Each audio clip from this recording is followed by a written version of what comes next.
Today, we're diving into 6 signs that your mind might be, well, truly rare. So let's find out if any of these sound familiar to you. So let me ask you something. Have you ever had that feeling, that your mind just works a little differently? Like maybe you're seeing the world from a slightly different angle than everyone else around you?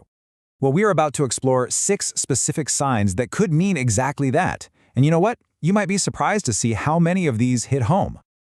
But here's the really interesting part. The people with these rare minds, they often don't even realize it.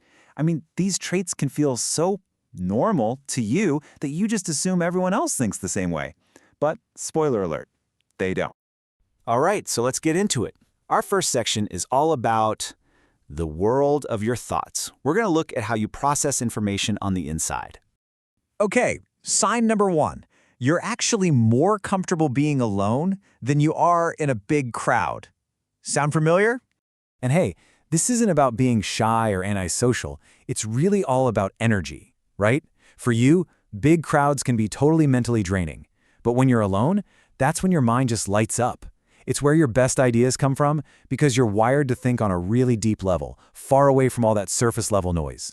And that actually leads us perfectly into sign number 2. You are a deep thinker. I mean, this goes hand in hand with that whole solitude thing, doesn't it? I absolutely love this quote. It just nails it. Where others stop at the answer, you begin to think. Think about that for a second. For most people, getting an answer is the finish line. But for you, that's just the starting block. You see, you don't just stop at the what. Your brain is always pushing further, asking but why? And okay, but how? And sure, this can make things feel a little complicated sometimes. I get it. But here's the thing. That's the whole point. It's that exact process that separates a typical mind from a truly rare one. Okay, so let's shift gears a little bit. In our next section, we're talking about your equation with people. Basically, how all this internal stuff we just talked about shows up when you interact with the rest of the world. And just a heads up, this is often where things can get a little tricky. It's where people might start to misunderstand you because, well, your way of thinking doesn't always translate perfectly. And this next sign just perfectly captures that disconnect. On one hand, what do people think? They might see you as lazy. But what's the reality? You're not lazy at all. You're selective. Think about it. You don't just rush into every single task. You're not the type to follow instructions blindly. Why? Because your brain is always running this background check, asking, is this really worth doing? It's not laziness. It's more like a built-in efficiency filter for your energy. All right, coming in at number 4 is a pretty powerful skill. The ability to read people. We're talking about that gut feeling, that innate skill you have to just understand people quickly.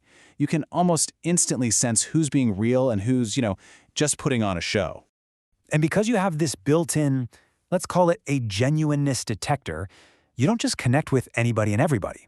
You're drawn to authenticity. So yeah, maybe your circle is a little smaller, but you can bet it's a whole lot more real. Okay. All of this brings us to our final set of signs, which is all about your own identity, how you define yourself and how you walk your own path in life. So, sign number 5 is pretty straightforward. You just have different interests. The stuff that seems to get everyone else excited, it just doesn't really do it for you.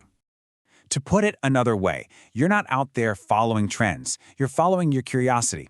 It's like you have this internal compass that guides you instead of just chasing whatever's popular. It's about what genuinely fascinates you, not what you're supposed to be into. Okay, now we're at the final sign, and I gotta tell you, according to the source material we're looking at, this last one is described as the most dangerous. So what is it? It's emotional control. Now, why dangerous? Well, it's dangerous in the sense that it gives you incredible mental strength. Think about it. In pretty much any situation, you don't just react on pure impulse. You have this process. You observe first, and then you respond. You never just react. And that little bit of space between the thing that happens and how you choose to respond, that, my friends, is a superpower. So, there you have it, all 6 signs. Now the big question is, what does all of this actually mean? Let's tie it all together and figure out what to do with this information.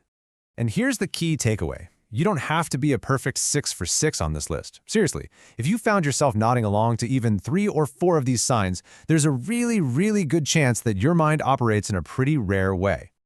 So I want you to really think about it for a second. How many of these signs did you see in yourself? Was it the deep thinking, the being selective, Or maybe that emotional control really hit home. And I'm going to leave you with one last question to chew on. Because, it's one thing to know your mind is different, but it's another thing to decide what you're going to do with that. So if your mind is rare, how are you going to use it?